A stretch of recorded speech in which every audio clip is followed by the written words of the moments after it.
여러분 안녕하세요. 수다몽입니다. 자, 오늘은 또 한 나라를 망하게 한 황후 이야기를 하려고 하는데요. 먼저 기억해야 할 인물이 있습니다. 제가 중국의 이 삼국시대의 마지막 승자라 할 수 있는 사마귀의 일대기를 좀 나누어서 올린 적이 있는데 기억하시나요? 자, 사마귀는 조조와 조비, 조예, 그리고 조방 4대를 섬기면서 인고의 세월을 보내고 위나라의 권력을 완전히 장악했었지요. 그리고 사마이의 뒤를 이어 그의 큰아들 사마사가 권력을 이어받게 됩니다. 사마사는 조방을 이 봉지인 제국으로 쫓아낸 뒤에 14살에 고기향공 조모를 새 황제로 옹립하게 되는데요. 허수아비 황제를 세워놓고 권력을 독점하다 보니 관구검, 문흠이 반기를 들어서 거병을 했지만 사마사에게 제압당하고 맙니다. 사마사는 관구검을 제압하고 눈에 아마 어떤 종양이 생겼던 것 같아요. 그걸로 인해서 병사를 하게 되는데 사실 아들이 없었기에 동생 사마소가 권력을 이양받게 됩니다. 조모는 사실 사마사가 죽는 그 계기를 해서 사마씨를 제거해야겠다라는 결심을 하기도 하지만 기밀이 누설되면서 오히려 척살당하고 맙니다. 사마소도 촉한을 정벌한 후에 중풍으로 급사를 하게 되는데 다행히 죽기 전에 아들 사마염을 무군 대장군으로 삼아서 군사권을 장악하게 한 후 사후를 다 대비를 하고 사망을 했기에 사마씨의 권력은 계속 유지되고 그렇게 사마염의 시대가 열리게 됩니다. 자, 조모의 뒤를 이어서 황제가 된 이는 원제조환인데요. 마찬가지로 허수아비 황제였고 보위에 오른 지 6년 되던 해인 265년 사마염이 칼을 차고 궁으로 들어가서 조한에게 강제로 선양의 칙서를 내리게 합니다. 자, 이렇게 조조, 조비, 조예로 이어지면서 천하통일의 기반을 닦았던 위나라는 건국 50년도 되지 않아서 역사의 뒤안길로 사라지게 되었고 사마염이 보위에 올라 무제가 되니 서진의 시대가 열리게 됩니다. 사실 무제는 여러모로 성군이라고 부르기는 좀 힘든 황제였는데요. 반평생 이 전쟁터를 누비며 삼국을 통일하고 전쟁을 해왔기에 민생이 차츰 안정이 되고 나니까 이제 나의 할 일은 다 했어 라는 생각을 했던지 향락에 빠져들게 됩니다. 황제가 되기까지 나 너무 힘들었어. 너무 험난한 여정을 거쳤어. 난 이제 행복해질 권리가 있어. 라고 생각을 했던지 술과 여자에 빠져 허우적거리며 놀자, 즐기자를 외치게 되죠. 자, 후궁의 수가 10,000명이 넘었다고 하니까 이 호색한의 기질을 마음껏 보인 것입니다. 무제는 황상에 오른 지 얼마 되지 않아서 무원황후 양명과 함께 누구를 태자로 책봉할 것인지 논의를 하게 되죠. 이 양명은 홍농군 화음현의 명문 호족의 딸로 무제와 혼인을 했고 무제가 황제가 되면서 역시나 황후가 된 인물로 3명의 아들과 딸을 낳습니다. 그런데 장남인 사마계는 요절을 해서 차남이 태자가 돼야 되는데 이 차남 사마충이 좀 문제가 있었던 겁니다. 뭐랄까 지능이 좀 낮은 백치였다고 할까요? 이 무제에게는 후궁이 굉장히 많았어요. 그래서 아들도 많았으니 총 26명의 아들이 있었습니다. 이 중에는 나중에 파랑의 난에 가담하게 되는 초왕 사마위, 또 장사왕 사마예, 성도왕 사마영을 비롯해서 진해제 사마치 등 이들은 굉장히 또 잘생기고 똑똑한 아들들이었어요. 그렇다면 이들 중 누군가를 태자로 세웠어도 되는데 무제는 이 황후 양명을 굉장히 총애했던지라 양명이 제발 제 아들을 태자로 삼아주세요 라고 해서 결국 이 백치 아들 사마충을 태자로 삼게 됩니다. 자, 그렇게 267년 사마충은 9살의 나이로 태자가 되지요. 자, 이렇게 백치 태자가 왕정의 황제가 된다면 훗날 나라가 어떻게 될지는 불보듯 뻔한 일이었는데요. 어쨌든 이렇게 태자를 사마충으로 앉힌 후에 태자비를 이제 맞아야 해요. 누구를 간택할 것인가 이제 고심을 하던 중 271년 선비족 족장 독발수기가 이 침입을 해오게 됩니다. 그래서 누군가 가서 이 정리를 좀 해야 되는데 누구를 출전시킬까 하고 논의를 하게 돼요. 그런데 이때 가충에게 불만을 품고 있었던 임계가 가충이 아주 용맹하니 출정을 해서 전쟁에 나서는 것이 좋겠습니다 라는 말을 합니다. 가충은 평양 양릉의 명문세가 출신으로 사마이와 함께 관구검의 난을 진압해서 1등 공신이 된 인물이지요. 그리고 이 사마씨가 정권을 찬탈하는 과정에서 위나라 황제 조모를 직접 죽인 것은 아니지만 부하 장수가 죽이게끔 유도를 해서 이제 공을 세운 인물이기도 합니다. 자, 그리고 무제가 등극한 후에 이 공신이니까 당연히 요직에 등용이 되었죠. 그러다 보니 조정에 막대한 영향력을 행사한 데다가 또 권력욕 또 재물욕이 많다 보니까 불만 세력이 많이 있었던 겁니다. 자, 그런 가충에게 출정 명령을 내리게 된 무제. 사실 이 전쟁은 승리를 가늠하기가 좀 힘든 상황이어서 가충은 출정을 망설이게 됩니다. 그래서 어떻게 할 것인가 고심을 하다가 생각해낸 것이 내가 딸들이 있으니까 내 딸을 태자비로 삼는다면 전쟁터에 나가지도 않고 자신의 지위가 더 높아질 거야 라는 판단을 하게 되죠. 그때부터 이제 작업에 들어가게 되는데 가충의 아내 곽계가 황후 양염과 이 궁녀들에게 막 진귀한 보물 등 엄청난 선물 공세를 하는 겁니다. 이렇게 적극적으로 막 나선 거죠. 이제 여기에 넘어간 양염과 궁녀들이 무제에게 가충한테 딸이 있는 거 알죠? 딸이 재색을 겸비했다고 하니까 태자비로 좀 삼아보는 게 어떨까요? 라는 말을 하게 되는데요. 무제가 선뜻 결정을 내리지 못합니다. 사실 이 말과는 다르게 가충의 딸들은 못생기기로 소문이 나 있었고 성격도 좋지 않다는 그런 말들이 막 들려오고 있었기 때문에 아니 그런 집안의 딸을 태자비로 들여? 그거 좀 그런데 하면서 망설였던 거예요. 그런데 황후 양염이 계속 가충의 딸을 태자비로 삼읍시다. 가충은 그래도 힘있고 권력 있는 사람이니까 태자한테도 도움이 될 거예요 하면서 계속 조르고 또 순계와 순욱 등도 황후의 말씀대로 하시는 것이 좋겠습니다 라고 하니까 무제도 결국 승낙을 해서 이 가충의 딸을 태자비로 드리기로 하죠. 그래서 가충은 잘됐다 하면서 12살 난 둘째 딸 가오를 태자비로 삼으려고 해요. 당시 사마충이 13살이니까 딱 1살 차로 나이 차도 적당하고 그리고 딸들이 다 못생겼지만 그 중에서 가오의 외모가 좀 나았던 겁니다. 그런데 아직 12살밖에 되지 않은 이 가오가 체격이 너무 작다 보니까 이 대례복을 입을 수 없는 상황이어서 할 수 없이 차선으로 16살 난 큰딸 가남풍을 태자비로 삼게 됩니다. 자, 가남풍은 피부가 새카맣고 막 미간에 사마귀가 있고 굉장히 그 생김새가 못생기기로 유명한 그런 여인이었는데 이 아버지의 백으로 운 좋게 결국 태자비가 된 것입니다. 이제 황후 양염이 병이 들어서 이제 곧 임종을 하게 되는데요. 임종을 하기 전에 황제 무제에게 제 여동생 양지를 황후로 맞아주셔요 하면서 간청을 올립니다. 무제는 사실 황후와 굉장히 사이가 좋았기 때문에 내 아내가 이 세상을 떠나다니 하면서 굉장히 슬퍼했지만 하늘이 정한 일을 어떻게 할 수가 없었죠.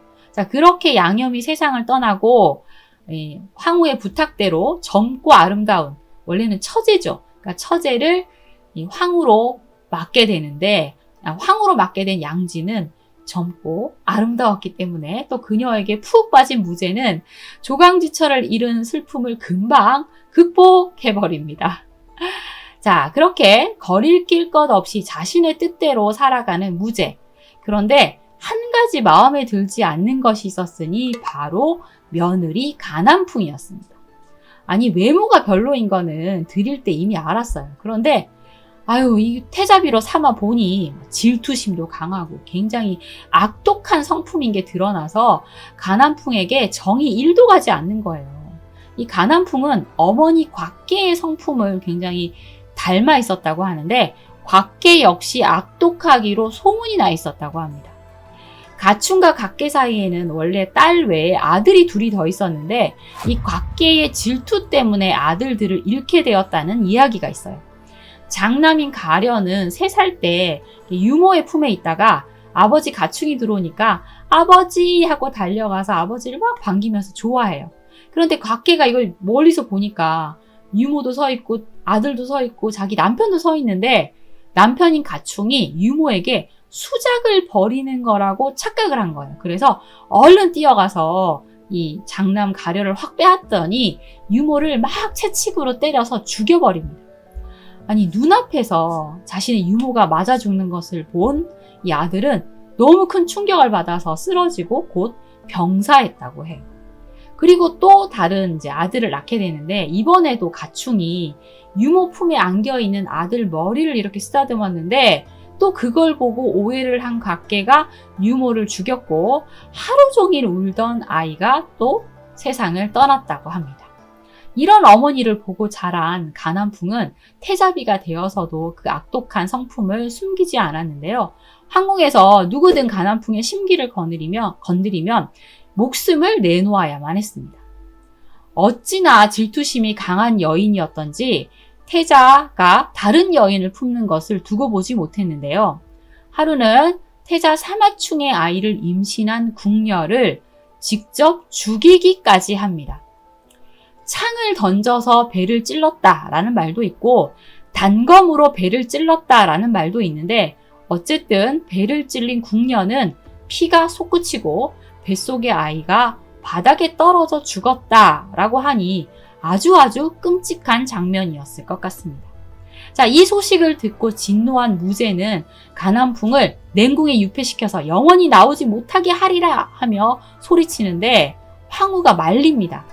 가충은 사직을 세우는 대공을 세웠으니 죄를 지어도 3번 사면을 해주어야 합니다. 아직 철이 없어 그런 것이니 한 번만 봐주시지요 라고 설득을 한 겁니다. 그리고 가난풍의 아버지 가충을 따르던 이들도 제발 태자비를 좀 용서해 주십시오 라는 구명운동을 하게 되죠. 무제는 그래 가충이 개국공신이긴 하지 라고 생각을 해서 태자비를 폐위시키지 않기로 합니다.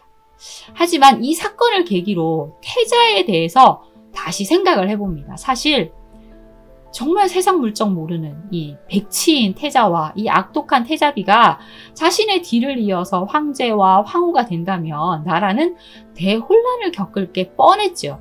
그래서 차라리 태자를 폐위시키는 게 이 모든 문제를 정리하는 길이다라는 생각을 했는데 이 마지막 결정을 내리지 못하고 망설이게 됩니다.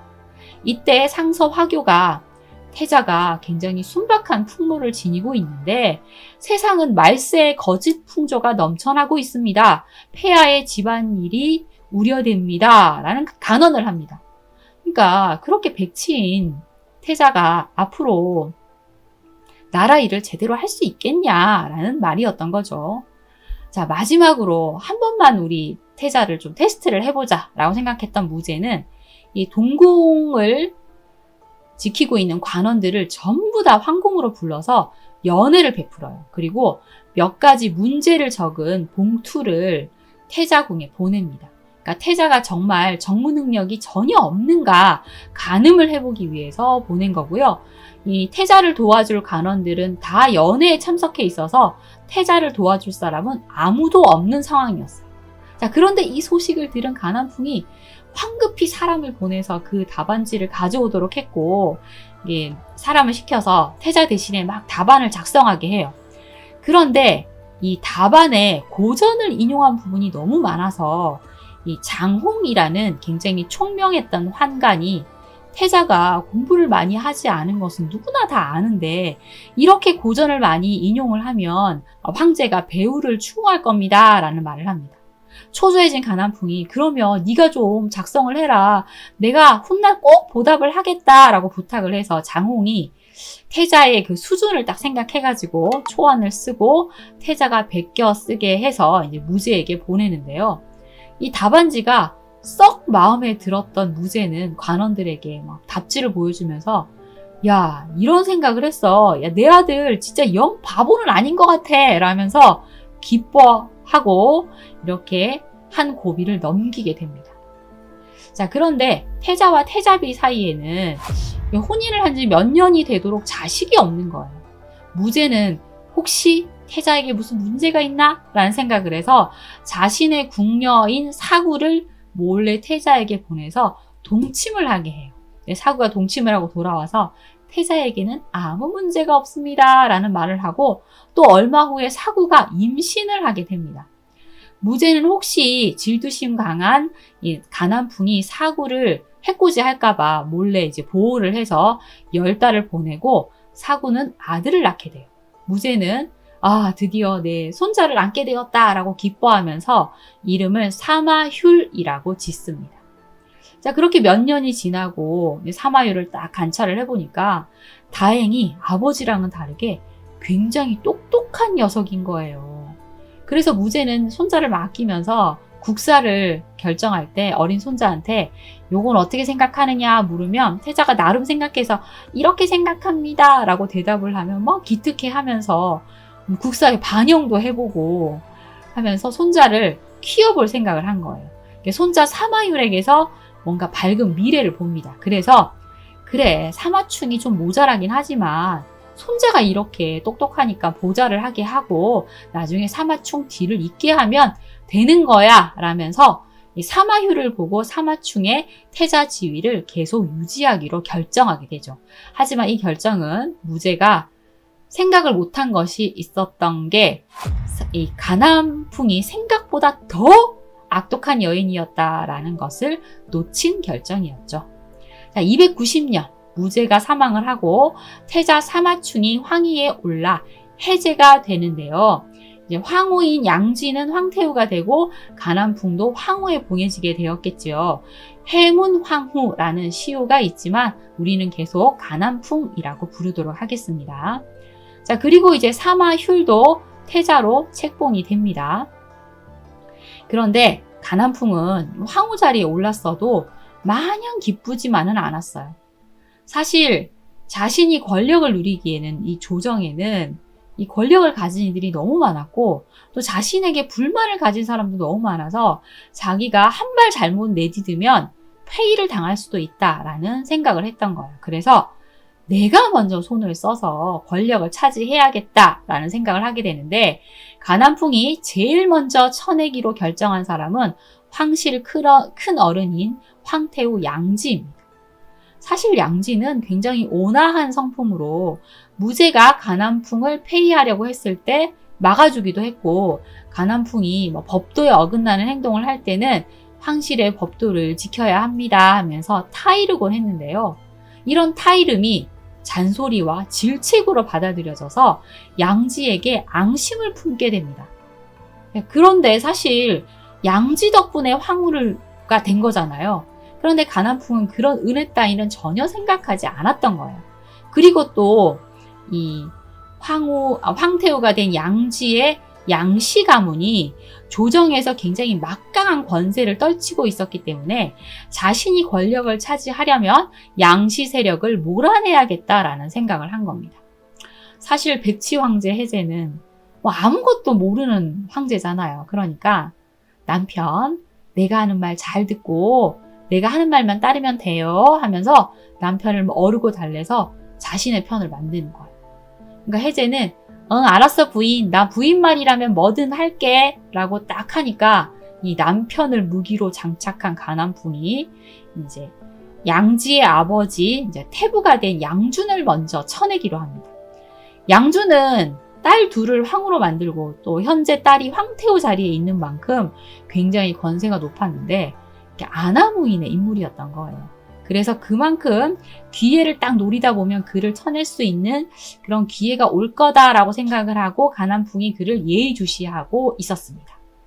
자, 그리고 이제 가난풍의 신복인 동맹이 양준의 행동을 계속 보다 보니까 권세만 믿고 제멋대로 행동을 하니 조정 대신들의 불만이 들끓는다는 것을 간파하게 되죠.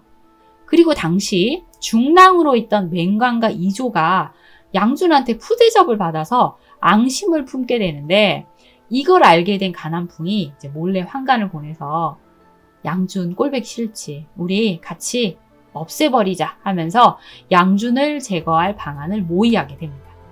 이조와 맹가는 자신들 힘만으로는 안 되겠다 생각을 했던지 몰래 연하망 사마량, 그러니까 이 사마량은 사마사 사마소의 이복 동생이거든요. 그러니까 사마량을 비롯해서 형주에 머물고 있던 이 초왕 사마위에게 이제 연락을 해서 양준을 제거하는데 함께합시다. 올라오세요. 라고 또 연락을 합니다.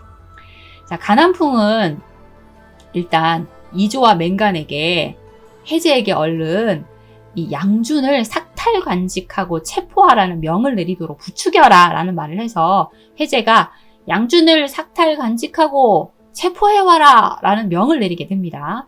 자, 그렇게 양준 체포 명령이 딱 떨어지니까 양준의 수하였던 뭐 주부, 주진이 이대로 당하면 안 됩니다. 거병을 해야 됩니다. 그리고 우리가 병권을 쥐고 있으니까 금이군하고 규합을 해서 황궁으로 쳐들어가서 이 황후를 제압해야 됩니다. 라고 외쳤는데요.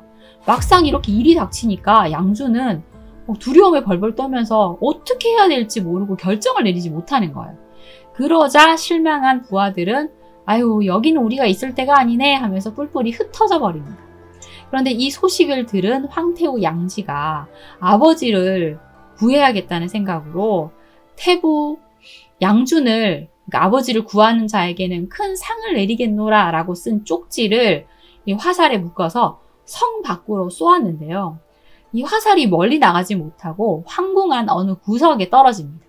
그리고 그 화살은 가난풍의 신복에게 발각이 돼서 가난풍의 손에 들어가게 되죠. 가난풍은 그 쪽지가 황태후의 죄를 증명하는 것이라며 공개해 버립니다. 한편 궁중사마는 병사들을 이끌고 양준의 저택을 포위하고 불을 지르며 마구마구 화살을 쏘아댑니다. 양준은 겁에 질려서 마구간에 숨어 있었지만 결국 발각돼서 병사들에 의해 목이 베어지게 됩니다. 자, 이렇게 양씨 일족의 우두머리 격인 양준을 제거한 가난풍은 다른 양씨 관리들을 모조리 죽이고 삼족을 멸하게 되는데요. 그렇게 하룻밤 사이에 죽은 이가 수천 명이 되었다고 합니다. 그리고 얼마 후 황태후 양지는 편지를 매단 화살을 쏜 것이 모반죄다 라고 해서 서인으로 강등시키고 금용성에 유폐시키죠. 자, 그런데 이 가난풍의 비위를 맞추는 어떤 신하가 양준이 모반을 꾀한 것이니까 삼족이 아니라 구족을 멸해야 되고 그의 처 방씨도 처형해야 된다는 주장을 했고, 가난풍은 기다렸다는 듯이 방씨에 대한 처형 명령을 내립니다. 이 소식을 들은 양지가 자신이 더 윗사람이잖아요. 그런데 신첩이 잘못했습니다. 제발 어머니 대신 제가 죽게 해주십시오 라면서 엎드려서 애원을 하는데 가난풍은 콧방귀도 끼지 않지요. 결국 양지의 어머니 방씨는 처형되어서 몸과 머리가 각각 다른 곳에 버려졌다고 합니다. 가난풍은 홀로 남은 양지도 살려둘 생각이 없었어요. 그래서 음식을 주지 않도록 명령을 내렸고 양지는 구금당한 채 결국 굶어 죽게 됩니다.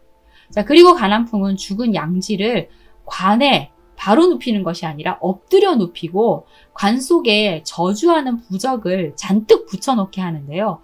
그렇게 하면 시신이 이제 죽어서도 이제 영원히 꼼짝을 못하게 된다. 영원히 거기 갇힌다라는 미신이 있어서 그렇게 했다고 합니다. 혹시 양지가 앙심을 품고 귀신이 되어 자기에게 보복을 할까봐 이런 행동을 했던 것이죠.